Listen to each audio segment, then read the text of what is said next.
Hello friends, இன்றைக்கி நம்ம பார்க்க போகிறது கிரெடிட் நோட், டெபிட் நோட்.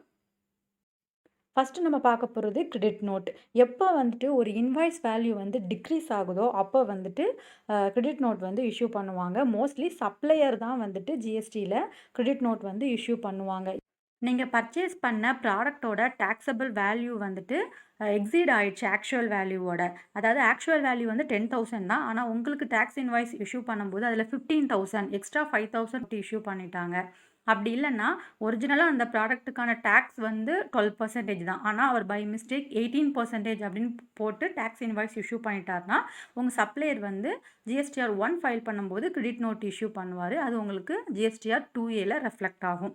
அதே மாதிரி இப்போ நீங்கள் ஏதோ ஒரு ப்ராடக்ட் வாங்குறீங்க, அதில் 10,000க்கு வாங்கின அந்த பர்ச்சேஸில் 2,000க்கு உள்ள ப்ராடக்ட் வந்து டிஃபெக்டிவாக இருக்குது, இல்லை டேமேஜாக இருக்குது அப்படின்ற பட்சத்தில் அதை நீங்கள் அவருக்கு ரிட்டர்ன் பண்ணிடுறீங்க. இதெல்லாம் வந்து டிஃபெக்டிவ் ஐட்டம்ஸ்னு. அப்போவும் சப்ளையர் வந்துட்டு உங்களுக்கு கிரெடிட் நோட்டை வந்துட்டு இஷ்யூ பண்ணுவார்.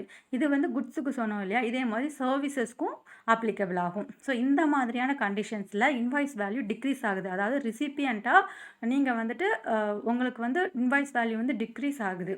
இந்த மாதிரி கண்டிஷனில் உங்கள் சப்ளையர் வந்து கிரெடிட் நோட் வந்து இஷ்யூ பண்ணுவாங்க. ஆனால் ப்ரீவியஸ் மந்த்லேயே உங்களுக்கு வந்து அந்த பர்ச்சேஸ் எல்லாம் 2Aல ஏறி இருந்துச்சு அப்படின்னா இவங்க எவ்வளோ அமௌண்ட்டுக்கு கிரெடிட் நோட் போட்டிருக்காங்களோ அந்த அமௌண்ட் வந்து உங்கள் ஐடிசியாக இருக்கும். ஸோ அதை வந்து நீங்கள் ஜிஎஸ்டிஆர் 3B ஃபைல் பண்ணும்போது ரிவர்ஸ் பண்ண வேண்டியிருக்கும். நெக்ஸ்ட் பார்க்க போகிறது டெபிட் நோட். டெபிட் நோட்டில் வந்துட்டு இன்வாய்ஸ் வேல்யூ இன்க்ரீஸ் ஆகும். அதாவது நீங்கள் பர்ச்சேஸ் பண்ண அந்த பொருளுக்கு டேக்ஸ் இன்வாய்ஸ் வந்து உங்கள் சப்ளையர் கொடுக்கும்போது பை மிஸ்டேக் கம்மியாக போட்டு கொடுத்துருப்பாரு. ஒரிஜினலாக அந்த ப்ராடக்ட்டுக்கான வேல்யூ வந்து 10,000, ஆனால் அவர் பை மிஸ்டேக் ஒரு 8,000 5,000 போட்டு கொடுத்துருக்காரு. மிச்சம் இருக்கிற அந்த 2,000 அந்த 5,000 நீங்கள் பே பண்ண வேண்டியது. அப்போது இன்வாய்ஸோட வேல்யூ இன்க்ரீஸ் ஆகுது. இதே மாதிரி தான் டேக்ஸுக்கும் சம் மிஸ்டேக் விட்டுருப்பாரு, 12%ன்னு போட்டிருப்பாரு. ஆனால் உண்மையாகவே அதோட வேல்யூ வந்துட்டு 18%ஆக இருக்கும். ஸோ இப்போவும் இன்வாய்ஸோட வேல்யூ வந்து இன்க்ரீஸ் ஆகுது. இந்த மாதிரி சிச்சுவேஷனில் சப்ளையர் வந்துட்டு டெபிட் நோட் வந்து இஷ்யூ பண்ணுவார். பொதுவாக நீங்கள் ஒரே சப்ளையர்ட்டே வந்து ப்ராடக்ட்ஸை வந்து வாங்குறீங்கன்னா அவங்க வந்துட்டு டெபிட் நோட் இஷ்யூ பண்ண மாட்டாங்க. நெக்ஸ்ட் மந்த் நீங்கள் வாங்கும்போது அந்த அமௌண்ட்டையும் சேர்த்து கொடுத்துருங்க அப்படின்ற மாதிரி அட்ஜஸ்ட் பண்ணிப்பாங்க. ஸோ இதுதான் டெபிட் நோட்டு. டெபிட் நோட்னாலே இன்வாய்ஸோட வேல்யூ வந்து இன்க்ரீஸ் ஆகும். ஸோ பொதுவாக பார்த்தீங்கன்னா 2 கேசஸ் தான். இன்வாய்ஸ் வேல்யூ டிக்ரீஸ் ஆகும் அல்லது இன்வாய்ஸ் வேல்யூ இன்க்ரீஸ் ஆகும்.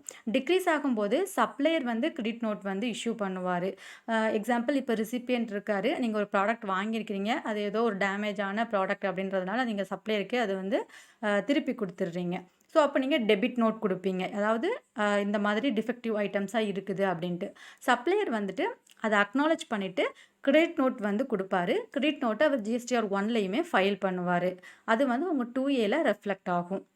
ஸோ எப்போவுமே ஜிஎஸ்டியை பொறுத்த வரைக்கும் சப்ளையர் தான் கிரெடிட் நோட்டோ டெபிட் நோட்டோ வந்துட்டு இஷ்யூ பண்ணுவாங்க.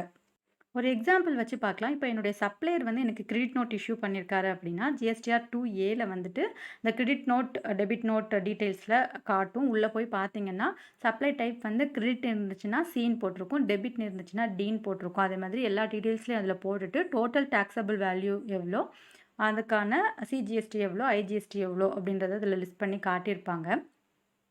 ஸோ இது 2Aல இருக்கும்.